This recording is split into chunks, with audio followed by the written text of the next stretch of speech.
and welcome to the CultCast, the best Apple conversation you're going to hear for about the next 20 minutes. So, I'm Leander Caney. I'm your host. Joining me today, we have D. Griffin Jones. Hey, Griffin. Good evening. I hate the way you say good evening.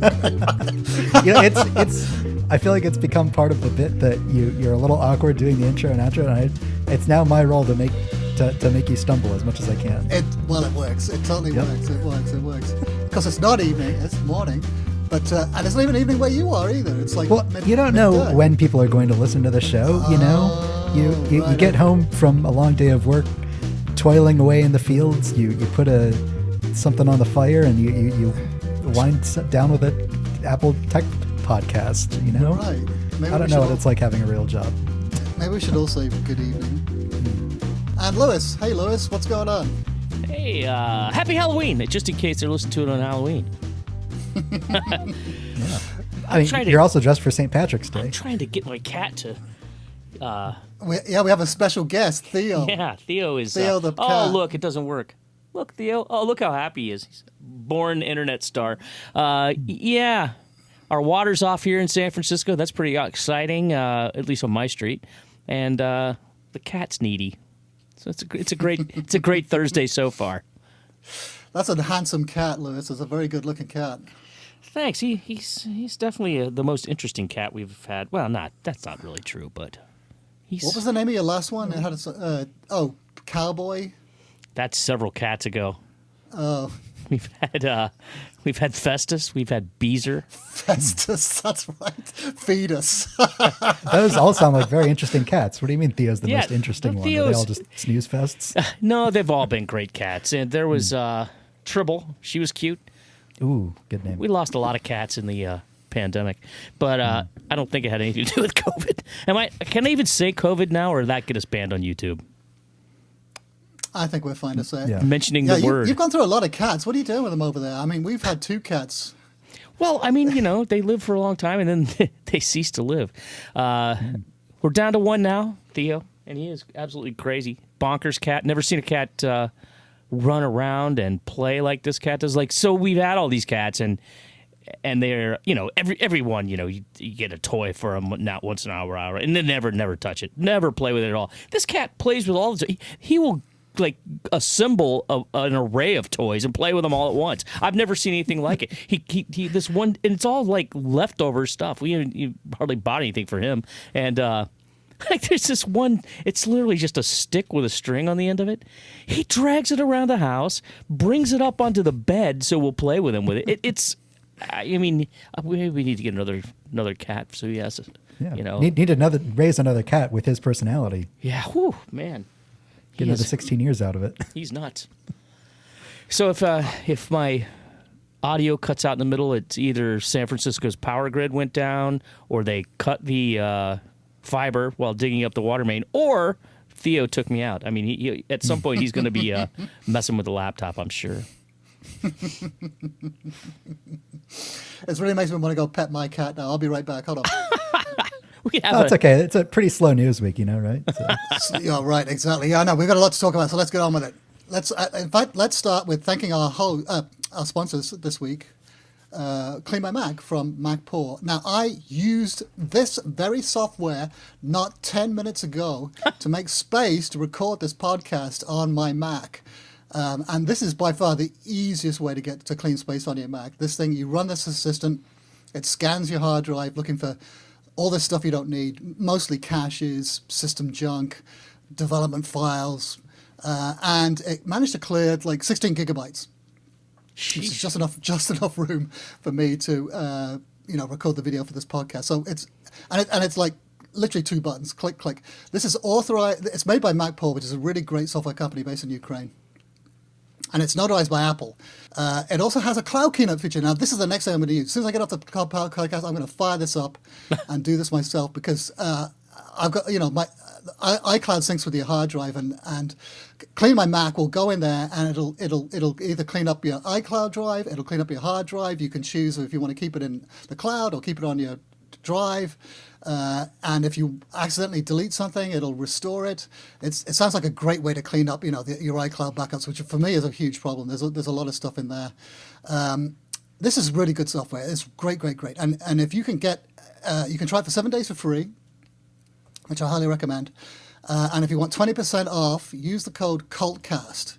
CultCast. Go to CleanMy.com/CultCast. And CleanMy is CLNMY.com/CultCast. And don't forget to use the code CultCast for 20% off. Highly recommend this software.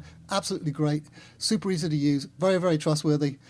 And 20% off, that's nothing to be sniffed at. That's, in fact, a great, great bargain. So I urge you to do it right now. And then they'll sponsor this show again in the future. So, yeah, in fact, do it in a wave. If everyone goes and buys this right now, we're going to be golden. So, and I can heartily recommend this stuff. This is stuff I use all the time. It's solid. Solid, solid, solid. So, as Griffin mentioned, kind of a quiet news week. Not really much going on. We were expecting an Apple event. Instead, we got a storm of press releases. And they had, this is some nice stuff. I mean, if I had some money, which unfortunately I don't, I would go out and I would buy every single one of these products that Apple launched this week. So we got new M5 MacBook Pro, new M5 iPad Pro, and of course the one that everyone was waiting for, the M5 Vision Pro headset. So we're going to talk about these. Let's start with the actual M5 chip, because this thing is fascinating the changes that Apple has made. So Griffin's going to tell us about the chip, which is underpowers all of these products. Let's go. Take it away, Griffin. So we've heard rumors that the M5, this is the third time they're building it on the 3 nanometer process, although, they supposedly improve the process every time. And everybody was saying, the M5, it'll be a little talk instead of a tick, not a big change, just a little incremental one. And that's a little bit true of the CPU, but the headlining feature is its completely redesigned GPU architecture. Apple has embedded a dedicated neural accelerator into each of the 10 GPU cores. A first for the M5 chip. I think we've seen this on the A19 chip as well on the iPhones last month. But this architectural change delivers over 4 times the peak GPU compute performance for AI tasks compared not to the M1, but to immediately last year, the M4. 4 times better than last year's chip, more than 6 times the performance of the M1 chip. So huge leap. It has enhanced shader cores that deliver up to 30% faster graphics performance compared to M4. Again, usually Apple like sort of fakes these statistics by like comparing it to a few years old, but no, this is a 30% leap over just last year. Their 3rd generation ray tracing engine provides an additional 45% graphics uplift for realistic lighting and shadows to 3D games and, rendering software like that. The M5 features what Apple claims is the fastest performance core in a CPU. The chip includes 6 efficiency cores and 4 performance cores, which is, I think, the same as last year. But together, these deliver up to 15% faster multi-threaded performance compared to the M4. This is a slower iterative year for Apple Silicon, but it's worth noting that even Apple's slower years where they're having a 15% gain in the CPU, that's still miles better than what Intel would do over a single generation. And if they even had a single generation in a year, like... Apple's doing this every year. It's insane. I mean, how often did Intel update its flagship chips? I don't remember now, but it definitely wasn't every year. It was 18 to 24 months, and Apple didn't even use every one in every computer, and they would only be like 5% better. Yeah. Madness. So even the boring times that we live in are still pretty good times. The improved neural engine, Apple didn't give any performance metrics for this one, curiously, but it's improved, so we know that much. I'll have to take their word for it. 30% more memory bandwidth than the M4. This statistic doesn't get a lot of, fervor around it, but faster memory bandwidth, that means, all of the applications on your computer just like load faster when you switch between them. So that gets 30% faster than the M4. It has the same amount of memory, like the M5 is limited to a maximum of 32 gigabytes. So it looks like we're not looking at increases in memory capacity. And that's generally true of like the whole family of chips. Like if they don't increase it for the M5, it probably, the memory capacities will probably be the same across the board, but bandwidth is increased. So this is the on-chip unified memory, isn't it? Though it's not the RAM or the anything else. And in fact, this is the key, isn't it, to Apple Silicon's magic, the unified memory architecture. Yeah, and specifically with AI and graphics performance, like on a PC, the traditional PC architecture, you have your memory, which is only available to the CPU. And if you have a discrete graphics card, which you really do if you want to do any serious gaming or AI or video editing or anything like that, your graphics card has its own separate pool of memory that's local to the card. And Right. usually you don't get very much, only like a gigabyte or two, or, nowadays you get more memory on the graphics card. But still, the fact that on Apple Silicon you can have the whole pool of memory shared between everything means that if you're not doing anything else and you're just running, an Xcode compile or rendering a 3D scene, it has the ability to pull from the whole pool of 32 gigabytes of memory, when you would have to buy a very expensive graphics card to get 32 gigabytes of memory. Right, and it's also faster too, isn't it? Sharing between the different components of the system. This is Apple's integration, isn't it? Like, par excellence, everything crushed onto the thing. Of course, like people lost their mind when Apple Silicon first came out, because you couldn't upgrade the RAM afterwards, could you? Like it was you got what you originally bought, and of course a lot of people. Caused a lot of consternation amongst traditional Apple users. I mean, Apple users are kind of used to that, aside from the 12 people who bought the Mac Pro, because Apple's been, even when memory was separate, they were still soldering it onto the logic board, from Right. like 2012. Yeah. Well, it was always a big thing, because Apple used to charge a fortune for memory, didn't it? So it was always They still do. It's still very expensive. Like, I don't remember how much memory. I think I have 32 gigabytes of memory, and it is very expensive upgrading. Yeah, this unified memory thing, I think people are finally getting used to it and seeing the advantages of it. And, there are a ton of advantages. I mean, the Apple is, although I haven't looked, but I remember saying earlier that Qualcomm, I think, is starting to catch up. Do you know anything about that? Their ARM chips are almost as fast as Apple's now. I mean, that's the thing. Apple's been losing a lot of their, talent on the Apple Silicon team at the very highest levels. Like a few notable people have been going elsewhere. I think there's a few of them moved off to like create a new startup that I think was bought by Qualcomm, and now we might be seeing the fruits of that. But that's a problem that Apple has. Apple doesn't pay their employees as much as other Silicon Valley companies, and so whenever they have like some unique innovation that's like within their own company, you see some of the higher level people get pawned off to other places. But Meta, yeah, it's supposed to be poaching all Apple's AI talent right now. Isn't that crazy? Like, why does Apple underpay? It doesn't make any sense. Well, Tim Cook's got to keep his margins, Mm-hmm. And the kind of money that Zuckerberg's offering is like absolutely mind-bending. Well, yeah, that's it's kind of obscene and disgusting. In fact, and it really chaps my hide. But the people should, But anyway, let's. So Qualcomm's chips are starting to catch up. But on the PC side, Apple is still going to keep its competitive edge for a long time, just because, Microsoft has tried to diversify Windows. They've tried and failed to diversify Windows off of the Intel x86 architecture so many times, and every single attempt has failed. But now they're trying again with their new Windows Copilot Plus PCs, I think is the branding they're giving them. These are all PCs. Oh, actually, I don't even know if those require ARM processors in them. I don't think they do. But they're trying again to go after these, to move Windows on ARM. And I think they're a little more successful this time, but we'll still see. Yeah. Well, the one other question I had as well is about the neural accelerator versus the neural engine. Do you know the difference between the two? What does this mean, the neural accelerator that's attached to the GPU cores? Do you know how that works?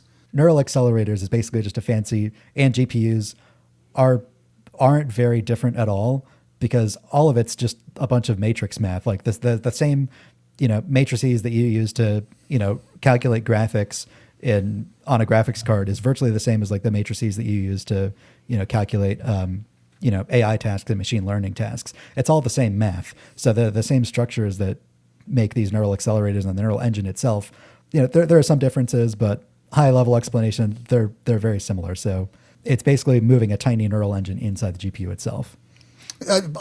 Presumably, obviously for AI tasks, isn't it? Rather than generalized GPU graphics rendering tasks. So this is making it faster specifically for AI tasks. I was looking, actually, I saw an article where they're comparing Apple Silicon, I think it was a couple of generations ago, to NVIDIA's chips. And of course, NVIDIA's chips have far more compute power, but when you compare it to power, which, at the moment, the AI industry doesn't seem to be concerned about. But this is going to be a massive concern going in the future, isn't it? And they're talking about, building these massive data centers that will consume, more power than a city.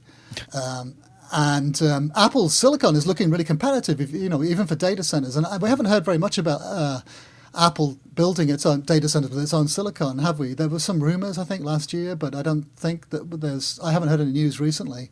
But of course, like with power, this is, Apple's silicon is going to be is competitive with even NVIDIA's most powerful chips, which I thought was kind of mind-boggling.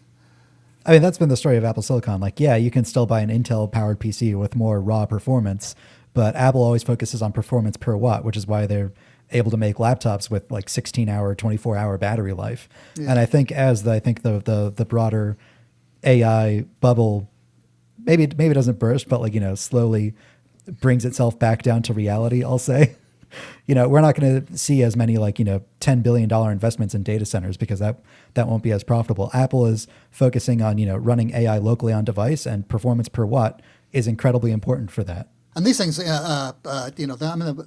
iPhones and Macs, they're running rings around anything you can get on the Windows side, aren't they? Mm-hmm. It's cool stuff. Yeah, I think that's pretty fascinating, these chips. Let's talk about the first product that this is going to be put into, the 14-inch MacBook Pro, which gets the M5. Why don't you tell us about that, Lewis? Yeah, so it's just the new chip, no new design. It's funny, we start talking about all these comparisons, and it's like, compare this to this chip, this to that chip. Apple says M5 model can finish AI tasks 3.5 times faster than M4. And here we go, massive 6x GPU boost over the M1. Mm-hmm. Why go back to that? I never understand. Anyway, I think numbers look better. It seems to me like this stat here was different from what you actually said, Griffin. They call it 10-core CPU, the world's fastest CPU core. And this story from our website says it delivers 20% faster multi-threaded performance than M4. I think it actually might vary per product they put it in to some degree. Is that per which model you get? Okay. Let's see. A speed boost extends to the SSD in the computer with 2x faster performance. That's an important stat there, right? Isn't it? Yeah, that's wild. 2x. Yeah, crazy. You can configure the machine up to 4 terabytes of storage. That's awesome. Let's see. They're going to be available beginning. You can already pre-order them, but they're going to be in stores and get delivered on October 22nd. That's next week. Starting price remains unchanged at $15.99. That gets you 16 gigabytes of system memory and 512 gigabytes of storage. They have not yet taken off the M4 Pro and M4 Max versions. Those are still available. So, maybe if you want the super powerful laptop, you have probably... We're looking at next spring when those will get upgraded. So, yeah, this squares the rumors of, there's going to be a MacBook Pro in the fall, and there's going to be MacBook Pros in the spring. Some of these MacBook Pros were delayed, some of them aren't. Apparently they're just releasing at different times. So this is only the entry-level MacBook Pro. There's no M5 Pro, no M5 Max, and that's coming later. And those things are going to be crazy screamers, aren't they? Because I saw something on Twitter saying that the fastest Apple chip right now is the M3 Ultra, I think, right? That's kind of an interesting point. Apple's now spreading their products across 3 different generations. They have the latest entry-level M5, but they have the M4 Pro and M4 Max. But then if you buy a Mac Studio, you can get an M3 Ultra. And I think you can still buy a Mac Pro with an M2 in it. So they're all across the board. But well, the Ultra and the Max versions of the M5 are going to be crazy fast, aren't they? They're going to be insane. But the Ultra chip, the M3 Ultra, is the fastest if you happen to be doing a task that can be parallelized by your computer across all of its different cores. But that is not how most people work. So no. Unless you're running an LLM locally or Midjourney or some other kind of diffusion model. Have you actually loaded any kind of LLM? Have you tried playing around with anything on your local system? No, I don't really have a particularly impressive system Oh, for that's that. I only have- right. You don't. I'm not a big fan of AI. yeah. I forgot about that.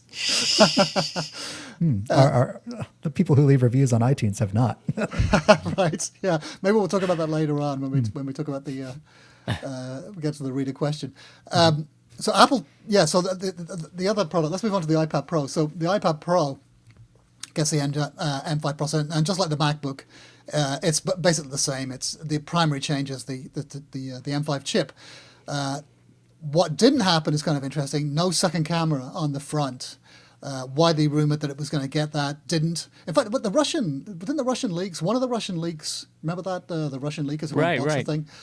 One of them, I think, claimed that it did have a camera. So anyway, they were wrong.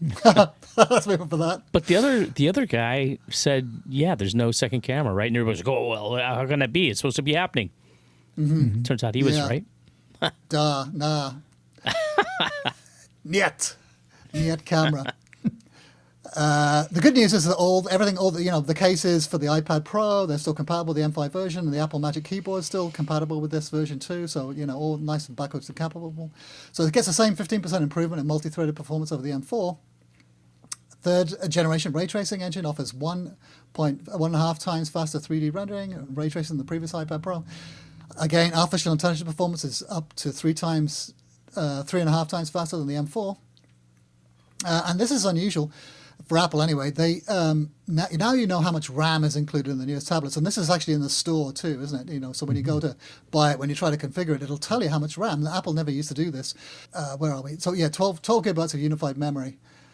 And that's a 50% increase for the 256 gigabyte and the 512 gigabyte variants. But if you bump it up to 1 or 2 terabytes, you get more RAM. Mm-hmm. Right? How much is it? 16 gigabytes. 16 gigabytes. 16 gigabytes. So if you bump it up, the storage options are the same. It's you get 256 and 512, plus you get 1 terabyte and 2 terabyte configurations. Again, the access is faster, memory access. You get two times faster storage read and write speeds. That's not too shabby right there. Mm-hmm. But if you want the actual maximum iPad Pro performance, you've got to step up to the bigger storage options. I'm getting confused here with all these notes. It's weird because Apple doesn't let you configure an iPad the same way you can configure a MacBook Pro. You can't a la carte choose more memory or CPU cores the same way you can on the Mac. So if you want the maximum performance, the unbinned chip, you have to upgrade to 1 or 2 terabytes of storage. If you get the 256 or the 512 gigabyte versions, you get 1 less performance core, but the same 10 GPU cores. How big a difference do you think that makes? Very little. Right. I can't imagine it makes very much difference at all. Especially on an iPad where only recently you've been able to run apps like Final Cut Pro or Logic Pro. I can't imagine a lot of people would really be noticing. Flappy Bird and Netflix and. Mm-hmm. Although the amount of memory that you have in your iPad does affect how many windows you can have open in the new windowing mode before it starts to silently kill them in the background. So that's something you would notice. Yeah. So yeah, the lower storage tiers get only 12 gigabytes of RAM and only 9 CPU cores, but the 1 and 2 terabyte options get 16 gigabytes of RAM, and also the ability to option it with the nano texture glass. That option is only available on the expensive ones as well. Right, yeah, and that's $100 more. So I looked at that. I went and looked at the store. So the 1 terabyte version without the nano texture glass and Wi-Fi only is like $1,900, $1,899, which that's a pretty penny for an iPad. But I mean, look what you're getting. It's a crazy powerful machine. If you want to get the nano textured glass with Wi-Fi and cellular, that's $2,200. That's for 1 terabyte. And then I maxed out what's the most money you can spend, and that's a 2 terabyte model with nano textured glass and Wi-Fi and cellular. That's $2,600. I know, before tax. That's a lot of money for an iPad. But I mean, I've got my iPad's been running for 6 years now, 7 years. So you're going to get a lot of use out of it. I mean, Matt Birchler pointed this out. In Apple's lead image of the press release, they show the iPad attached to the Magic Keyboard, framed at an angle where if you show this to anybody who isn't intimately familiar with the Apple product lineup, they would think, oh, that's a picture of a laptop. And they even have it like shown with, like 10 different windows of different sizes overlapping on the screen. Like Apple is very clearly positioning the iPad Pro as like, yeah, it's expensive for a laptop. It's not expensive for a computer. Like this is basically a MacBook that you're buying. Yeah. Right. Yeah. Exactly. Yeah. And lots of shots with the keyboard too, as well, isn't it? Yeah. I mean, definitely a pro machine. Definitely a pro machine. I still haven't, like, I don't know. It'd be interesting. We should do a poll in the newsletter to find out like how many people use. And the only person I know is Ed Hardy, who uses an iPad for work, and of course, he's one of the CultCast writers. But he's been a dedicated iPad, as his main machine for years and years now, and he swears by the thing. But I got to look into it. I'd be kind of curious to know, like, if what kind of workflows are people using iPad Pros for, and how many people are using them. But there obviously is a market, right? Apple keeps on pumping these things out. They're definitely selling these things, so there definitely are people who use them. But I mean, most people I know stick to their Mac, I think, or their MacBook. And the good news is if you get the nano texture glass, you also get a free polishing cloth, which, and everyone was noticing as well. Like, oh, it's been updated to now it's compatible with the M5, because Apple updated on its website. Yeah, I mean, if I had the money, I would love one of these things. I would love one, but beautiful machine, so thin. Really, really, really well made. Absolutely have you played with them in the stores? I mean, obviously not the new ones, but the M4 ones. I did, yeah. I just went and checked them out. Yeah, lovely, absolutely lovely. I hate going to the Apple store. Oh my God, it's like, oh no, look at that I can't afford. Look at that other thing I can't. I'll never get. But yeah, they're so thin and so nicely made, and of course, it's a great device, isn't it? And I've tried using it. I mean, I tried myself actually a few times to try to use it for work, and there's always like some stupid little thing that is incompatible, like in our CMS, with WordPress. Something won't work. It wouldn't fill out this one particular field or something like that. It was always some dumb, really tiny, minor, stupid little thing that stymied the workflow. And so I never adopted it. Like, maybe I should try that again to see if I could actually get away with using an iPad for my workflow, which isn't that demanding. It's all kind of web-based, browser-based, not doing anything really, crazy on it. But I'd like to try it again. And like I bought I've got my iPad mini here, which I hardly ever use, but I bought a little tiny keyboard for it, which I got to start using. Can you remember the old Revo? I don't know if you ever... that's probably before your time, Griffin, but it was a tiny little PDA, like a personal digital assistant, like it was a rival of the Palm Pilot, but it came with a little tiny keyboard. The keyboard was only about 6-7 inches wide, so you had to like peck on this thing with your fingers. But it was so cute, and it had a brilliant design where it would fold up on itself. Oh yeah. Of course, it was completely useless for anything really, and the software was horrible, but. The form factor was always so attractive. It was like, oh, it's like a really tiny little mini laptop you can actually literally slip into your pocket. And I was definitely curious to see if the Mini could do the same thing. I'm sure it'll be an exercise in frustration, but I'll give it a try. Let's thank our other sponsor, NordStellar. Thank you, NordStellar, for sponsoring this week's podcast. So it's a threat exposure management platform that detects cyber threats targeting your company and helps you take control before they escalate. Now, we need this. It does things like data breach monitoring. You can detect leaked credentials, session cookies, and other sensitive data, helping to prevent account takeovers. It does dark web monitoring. You can track any keyword or keyword combinations, including your brand, executives, vendors, and partners to uncover targeted attacks or impersonate attempts. It has cyber squatting protection, detect and act on domain squatting attempts before they impersonate your brand, proactive protection, identify leaked data and other vulnerabilities before they can be used for malicious purposes. There's comprehensive visibility, access to one of the largest dark and deep web data pools in the industry with over 40,000 sources, real-time insights, continuous monitoring with clear, actionable alerts, not alert fatigue, and a faster response. Cut incident resolution time and costs by knowing what attackers know about you or organization. So most companies only act after a breach. That's not a good idea. You should be the one that's prepared. Defend your business with NordStellar. Get an exclusive offer. Unlock your 10% discount on NordStellar with the coupon code CultCast10. CultCast/10. So we'll put this in the notes. Just mention it to NordStellar. So thank you, NordStellar, for sponsoring this week's podcast. Okay, so here we get to the really important news, the real highlight of the show, the one that everyone's been waiting for.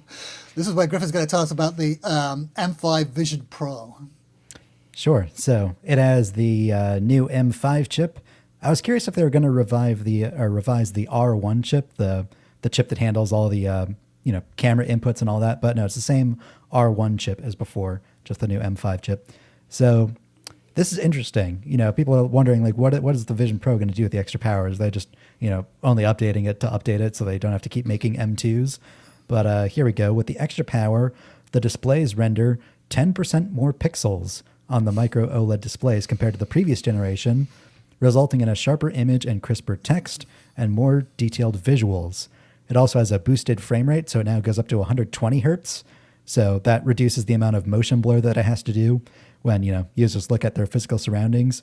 Because right now the Vision Pro, I think it only goes up to 90 hertz because it has to drive over 8K of pixels and do all this complicated camera mixing and stuff like that. So it's understandable that they can't push that many pixels at that resolution, especially with all the foveated rendering that they have to do to increase the resolution around your eyes. So yeah, so I saw some discussion about this. Like, some people were saying, maybe the screens have been upgraded, but they haven't, have they? They're the same 4K OLED Sony screens. So it's a little bit, I think Apple's just doing a little bit of, not manipulation, but I mean, it's not. Only thing. I think what this means is they're increasing the area of pixels on the screen that are perfectly clear. They have the same displays in them, but now when you look in your eye, more of the area around where you're looking will be clearer, and it'll be in higher resolution. Right, because it has to do with foveated, whatever it's called, rendering, right? Because it's only rendering in high resolution the part that you're actually looking at. Everything else in your peripheral vision is at a lower pixel density, right? So, so you get 10% more clarity in that tiny little area that you're actually actively looking at. Yeah, and there is more wiggle room.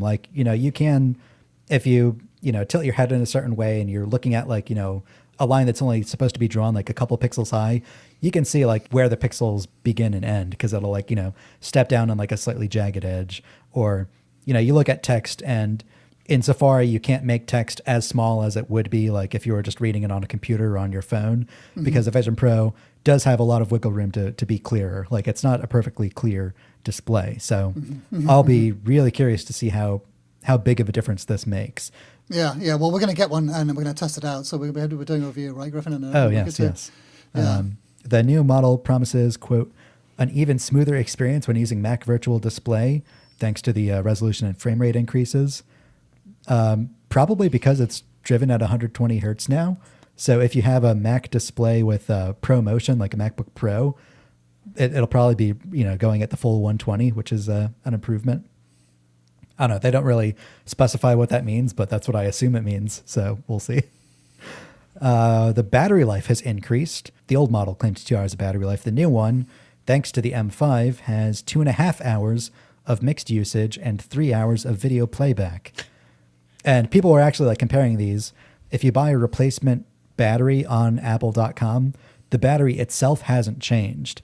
If you buy a replacement battery, it still says those specs for 2 hours on the original one, 2.5 hours on the new one. So that is all thanks to the M5. That's crazy, isn't it? That's a huge increase, isn't it? Just thanks to the chip. I'm really surprised. Yeah, an extra 25% more battery. That's crazy. Yeah, man. But the big difference comes down to the design. The headset itself is mostly unchanged, but it comes with a new dual knit band that combines the best of both bands that they offered with the original one. So in Apple's marketing images, you're all familiar with the solo knit band, the stretchy one, the one that looks really cool. I always think it looks kind of like an astronaut equipment or something like that. Mm-hmm. The one that's in all the marketing images. That's not the one that most people use. Most people use the I don't know. I remember what they call it. The CPAP strap. Yeah. the Velcro band. It's like a Velcro band that has a thin little strap around the back and one that goes on top. And I don't like it. It's kind of finicky. It's kind of annoying to put on and take off. It's not super easy to use like the solo knit band. Well, now the dual knit band combines the best of both worlds. It's basically a solo knit band in back, but it has a second, matching stretchy strap that goes over the top of your head as well. And this is really clever. They have they've re-engineered the fit dial, the simple little dial you can spin. You can still spin it, to tighten it in the back, or you can pop it out and spin it, and it'll tighten it on top. So now it does both, which is pretty cool. Very nice. Yeah, that engineering in that band is crazy. They put tungsten in it, didn't they, to balance it, to counterweight the weight of the Vision Pro on your face. So it's got more weight. It's got tungsten inserts in the back now to try and, pull your head back. Oh, I didn't know about that. That's cool. And that's why people were saying there's a weight increase. There's actually a weight increase, and that's due mostly, I think, to the tungsten inserts. Huh. Yeah, that makes sense. I hadn't heard about that they were inserting tungsten into it, but that would explain it, because that is something that stood out to me. The new one is something like 23% heavier than the old one. Like, not a small increase in weight, a pretty notable increase in weight. Yeah, that's what everyone wanted, an even heavier headset. Yeah. But apparently it's more balanced now, so that'll be interesting to test out. Yeah, and it's worth noting that the dual knit band is backwards compatible with the old one. They didn't change the connector at all. So you can buy the dual knit band for just $99 and you can get it on your original Vision Pro. So that's pretty nice. They didn't touch the price at all. They didn't touch the specs at all. So it's still $34.99 for 256 gigabytes of storage. I was hoping at least Apple would, tweak one or the other, like, double your storage or lower the price a little bit, but it doesn't seem like they're interested in that at this time. So really what I'm seeing from this is just a revised product for the people who still have yet to buy a Vision Pro who want to. They're not seeking to get any original Vision Pro owners to upgrade, to the upgrade from the M2 to the M5. This is like, if anybody hasn't yet bought a Vision Pro, if they happen to buy one this year or next year, they'll happen to get a faster one. Yeah, right. No one's going to upgrade. I mean, everyone's going to buy the knit band. That's it. Current owners. They now have their fancy new 40-watt dynamic power adapter in the box that dynamically goes up to 60 watts when it's running at peak performance. The Zeiss optical inserts, I'm pretty sure, are still compatible. I checked on Apple's website. This is actually worth noting. In a lot of areas, Apple doesn't mention that there are two versions of the Vision Pro. They're not calling this the Vision Pro 2. They don't call this Vision Pro parentheses M5. There are a lot of areas where they still only call it Vision Pro. So this is really like Vision Pro 1.5, or Vision Pro that happens to include an M5 inside of it. Like if you go to the Apple Store website and look at and you expand the little compatibility tab on any of the Vision Pro accessories, it just says compatible with Vision Pro, and it doesn't even mention that there are two of them. So have they stopped selling the old one now? They have stopped selling the old one. The rumors say that they stopped manufacturing the old one a while ago and were just selling through their inventory of it. But one at a time. Yeah. When I was actually at the Apple Store picking up my iPhone, I noticed that there was nobody getting demos. That's exactly. I mean, weird day for it, but I thought the exact same thing. They got it positioned right there at the entrance of that Union Square when, giant Vision Pro, well, not, I mean, on a pole, right? A couple of them. It's just like nobody's at all even looking at them or anything else. They're just like sitting there. People are coming up and like filling out receipts and whatever on the table. It's a shame. It's a shame because that's it's a great demo. It's absolutely magical. I was totally blown away with it, with the 30 minutes where they walk you through it, and it's free. I mean, it's absolutely superb. It's totally fun. Everyone should be doing it, and especially at Apple Union Square. I mean, that thing is full of tourists and it's packed night and day. I'm surprised that people aren't taking advantage of that. I'm surprised that tourists don't do it. Right. Because it's like a free 30-minute VR extravaganza, right? I mean, you could see like down at Fisherman's Wharf, they could charge you $20 for right. it. Yeah. I mean, the other thing is if there's like an immersive video that sounds interesting to you, any of the listeners, go to an Apple Store and see if you can just watch it. They're not that long. They're usually under 30 minutes. That's kind of the problem I have with it. But you could probably stay there all day. Yeah. Yeah, they're sitting there all day. If there's nobody else, having an appointment booked, which there probably won't be, you can probably just watch a whole immersive video on it. I recommend that any listeners who want to try it out. All the accessories for the old Vision Pro are still compatible with the new one. It still comes with almost everything the same in the box. So this is very much like the same product except with a better chip in it. So. Right. I was kind of shocked by that battery life statistic. I mean, I didn't realize just how. I mean, you can't get through like some movies on the battery, right? Right now. Like, I mean, a lot of movies are over 2.5 hours long. Yeah. I mean, the truth is that almost all the time when you're watching a movie sitting in a Vision Pro, you're Plugged in. sitting down stationary. You can just have it plugged in anyways. I only ever unplug the Vision Pro if, I'm, actually in the middle of something and I don't want to take it off when I walk over to the kitchen to fill up my water or, make lunch. Don't you wear it when you're washing up? Yeah. I don't really use the battery on it too often. And if I do, it's only for like an hour or so at a time because I'm only, ever not sitting down for an hour or so at a time. It's hey, I'm sorry. I apologize, Griffin. Oh, there's a cat. I'm having a weird AI experience here because the cat was right in front of me and it wasn't showing up on the camera. Like somehow the camera was blocking out the cat. Well, now you can see the cat. Come on, get over here. Oh my God, there we go. Great, stepping on the keyboard. I thought we were going to get the old one-eye shot. Oh my God. That's a lovely cat. I'm going to come over and steal it. He's a fun cat, I'll tell you that. I've never had a cat be so freaking energetic. The cult cat, you could say. Yeah, right. All right, well, I apologize, Griffin. I totally ruined your question. Yeah, this question comes from Griffin via the CultCast. What are we all buying? Are we buying anything? Well, I know what I'm buying one thing and one thing only. I would like to buy the MacBook Pro. I would like to buy the iPad Pro. And in fact, I'd like to buy the Vision Pro too. But I think I'm only going to buy one thing, which is the Vision Pro dual nip band. If I can get one. Although I saw, I haven't checked out the store, but that's already back ordered, I believe, back into November already. Oh my God. Really? I think so, yeah. I'll have to go down to the store. Maybe I'll go down. Apple must have thought, I guess we're not selling a lot of these Vision Pros. We don't have to stock a lot of these. And they didn't account for the fact that everybody's going to want to buy the dual nip band. Yeah, right. Yeah, They've sold out of all 10 of them that they set aside for that. What are you going to get, Griffin?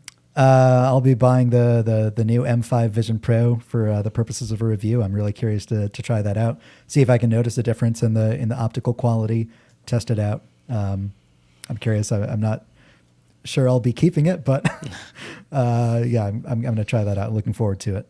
Cool. What about you, Lewis? Lewis, you've got a pretty ancient M1 MacBook Air. Are you tempted by any of the new products? I mean, I am tempted especially every time that I have a bunch of tabs open and it kind of grinds to a halt.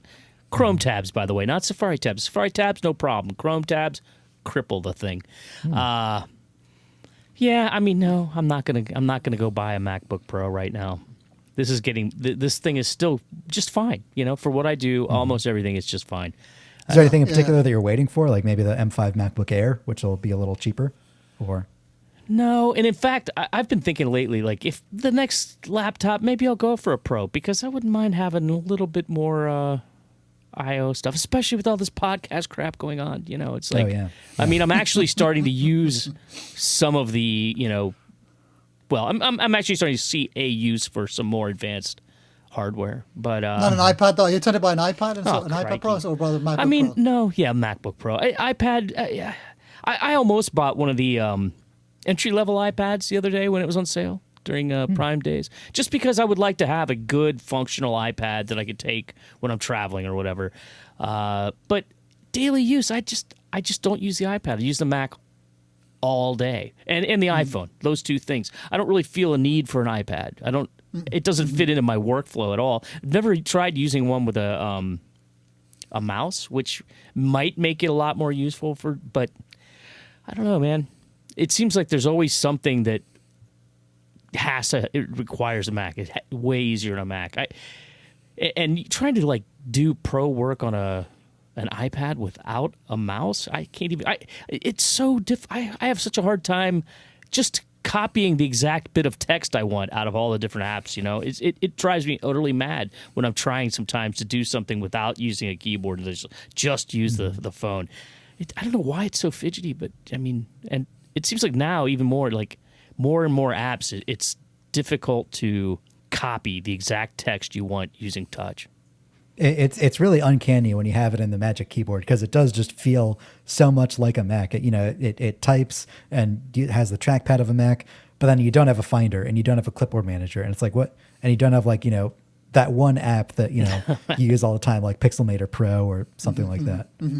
Is Pixelmator Pro? That's Mac only. Pixelmator Pro. Yeah. Oh. It honestly surprised me when I was testing the M3 iPad Air. I was like surprised that it wasn't on the iPad. But now that Apple bought it, who knows what'll happen? Leander, your iPad is the 2018 iPad Pro. It's going on 7 years old now. How do you keep track of all this crap? I don't even know what year my iPad came in, let alone Leander's. I could barely remember it myself. Yeah. Everybody in the world bought a 2018 iPad Pro. If you just assume someone has it, you're probably right. It's still fine for what I do, but that's basically reading, social media, watching videos, no content production at all. I mean, I did try using it last year to do some stuff on the web, but again, like Lewis said, there's a couple of things didn't work, so I gave it up in frustration and went back to the Mac. I've got so many, I don't know, it mainly laziness. I've got a MacBook. It's sitting right in front of me. I'm using a Mac Studio. I've got a MacBook Air here, which I haven't opened for months actually, because I've been working on my desktop. I have an office, a co-working space where I have an iMac.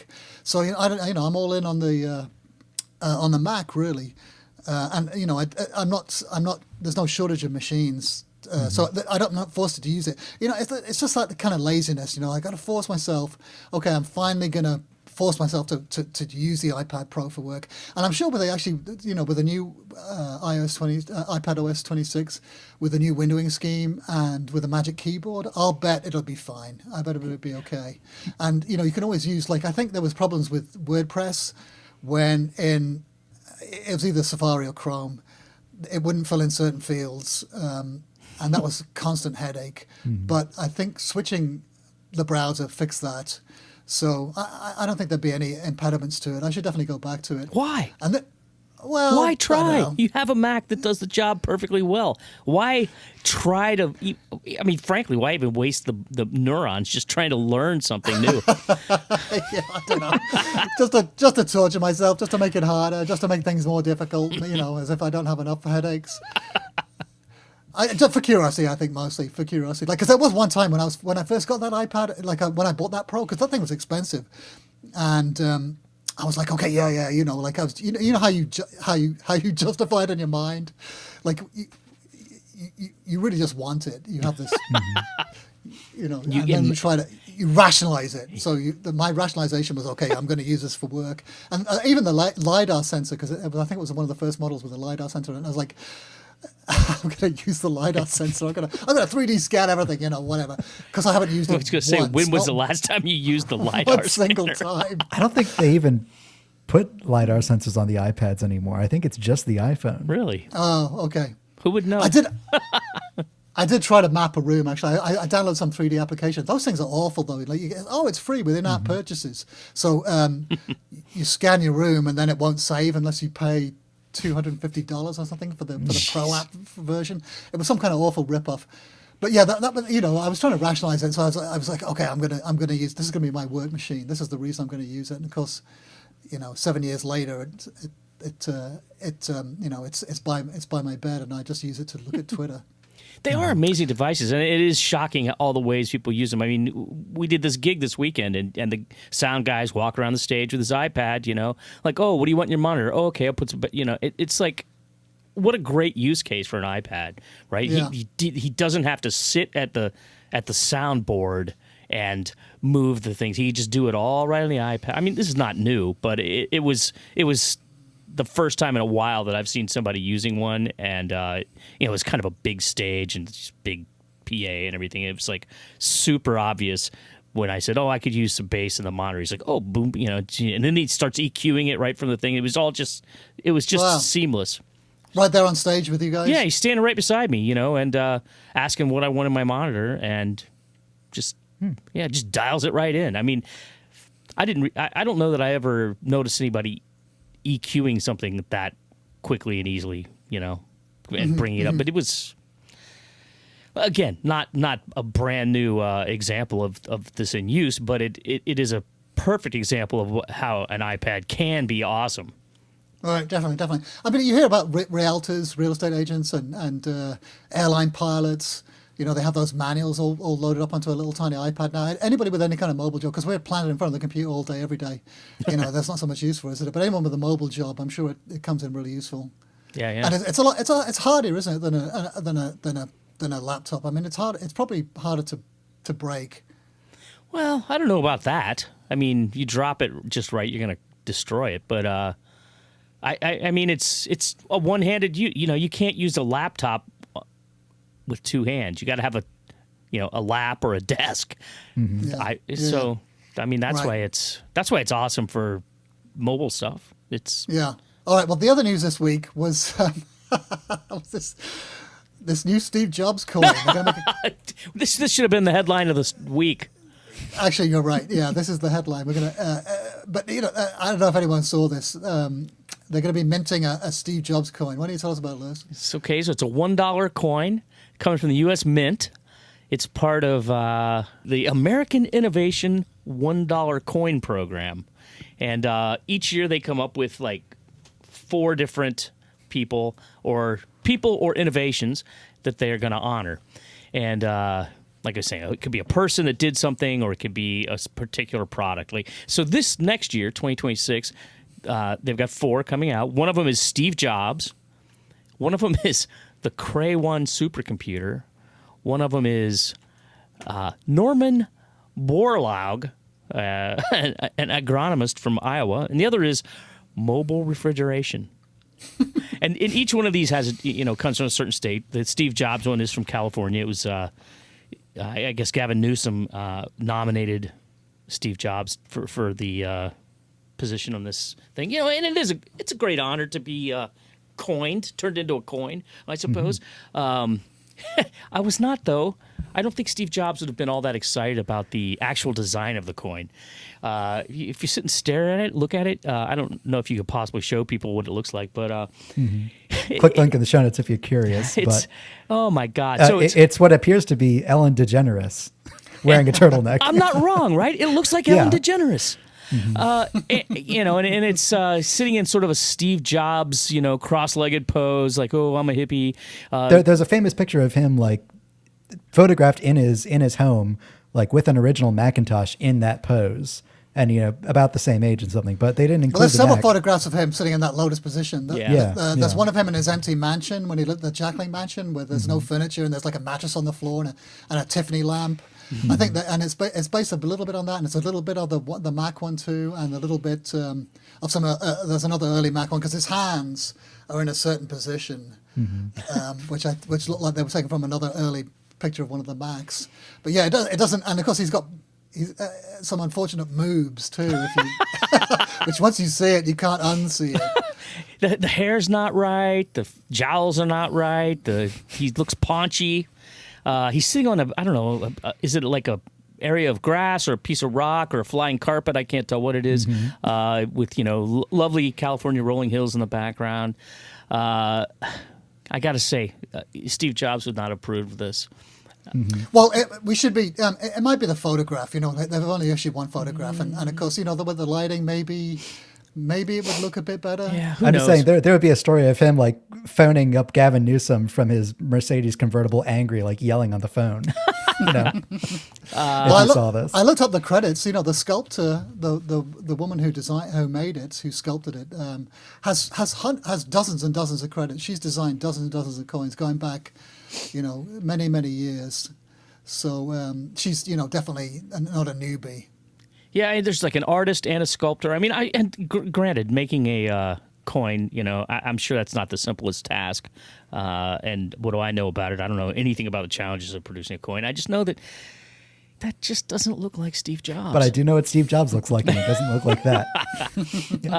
If you look at the other ones, though, like the Cray 1 supercomputer has a super cool design. That's for Wisconsin. I love the look of that coin. And the guy with the the Norman Borlaug with the shocks of wheat or whatever, I mean, that's fine. That looks like any other coin, right? Of course, maybe that doesn't actually look like him either. Yeah, how do you know it looks like him? I have no idea. I was disappointed with the Minnesota one. It's the mobile refrigeration. It's got a truck with like a old school kind of refrigerator unit on the top back, and on the side of the truck, it's got all these things that can be refrigerated, like cheese and carrots and ice cream and pills. And no beer. I mean, come on, it's Right. And It's from Minnesota, Minnesota. too. I mean, there's a whole bunch of storied brands, aren't there, from that part of the I mean, world? not as many as Wisconsin, but still. That's probably why they did it. They didn't want to get confused with Wisconsin. But I don't know. The whole thing was kind of nuts. The front of the coins, or I guess the obverse, I can't remember what these things mean, but that's very classic design. Statue of Liberty, In God We Trust. Of course, it does also have all these weird little annotations on it, like there's I can't remember what they call them, but apparently that changes every year. They release 4 of these things each year. So this comes out in 2026. Probably going to be $13.25 for the $1 this is pretty funny coin. too, isn't it? You got to buy a $1 coin. How much does the $1 coin cost? $13.25. And they also sell like collectible bundles or whatever with like 4 proofs or 4 whatever of this or that. So that's something to look forward to if you're a Steve Jobs fan who doesn't care that it doesn't look like him. I have no idea how big it is. Is it like? I don't know. You know what? I don't think I saw that information in the press release. I don't know exactly what the size. It looks. I mean, I suppose there's no like way a little to smaller freaking than a know. quarter. I thought it looked like you know about what? the size of a quarter, but then a silver dollar is much bigger. So who knows? Does it say? I don't think it said in the press release. I might actually have one in my pocket. Not a Steve Jobs one, but a commemorative dollar coin. What, you got a $2 bill in the other pocket? Why do you have a dollar coin? Yeah, it's a $1. And it's got. Strange amount to just have in your pocket, but Yeah, it is. I don't know why I have it in my pocket, to be honest, because I think I stole it from. Yeah, I think it's Eisenhower. There's no name on it, and it's got the Liberty Bell on the back, and it actually says 1776 to 1976. It's a silver dollar. So it's. Yeah. Oh, is it just a silver dollar? Yeah. And here it is compared to a quarter. I've never seen such a thing before, so this is actually kind of common. Really? Well, they're not common. They're cool. I love silver dollars. I've got What all about sorts of junk in my 50-cent pocket. pieces? You got any of those laying around? What? 50 Well, cent actually, piece? I've got this thing. What is this? Oh no, it's just a quarter. I can't remember why I got it. I think it's from my mother-in-law.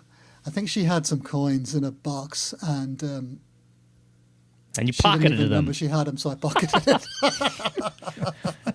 Numismatics with Leander Katie. Don't say anything. Let's wrap up the show for this week. That's enough of the CultCast for you guys. Sorry to have put you through all that. If you want to have more, if you're a real masochist, if you're a real glutton for punishment, Lewis is on Twitter at Lewis Wallace. Griffin's on Mastodon at dgriffinjones. And I write the Cult of Mac Today newsletter every day, which you can get at newsletters.cultofmac.com. That's a great newsletter, by the way. How much does that one cost? It's got to be like $100 a year, right? Yeah, it's usually that, but we've got a special on it right now where it's completely free. So you can go ahead and subscribe for free. Send us a text. Please ask us some questions. You can use the link in the show notes or YouTube in the comments. Actually, Griffin, why don't you read out that bit of read of feedback we got from last week? sure. I've got a new title, according to one of our listeners. I am now arbiter of culture and morality. Wow. Most of the time, Griffin's pretentiousness is annoying and fleeting, but when he gets on his high horse and acts as the arbiter of culture and morality, I find him insufferable. 1 star. Oh, 1 star. That stings. Well, we love reading feedback. I listen to feedback. Thanks so much for that. Oh, yes. It's. I'm sure you're going to print that out and put that on your wall. That was only one, though, was it? Wasn't there several? There were more. You could probably ask Midjourney or something to create a cool poster that has those words. Insufferable. All right, yeah. So please send more feedback like that. We love it.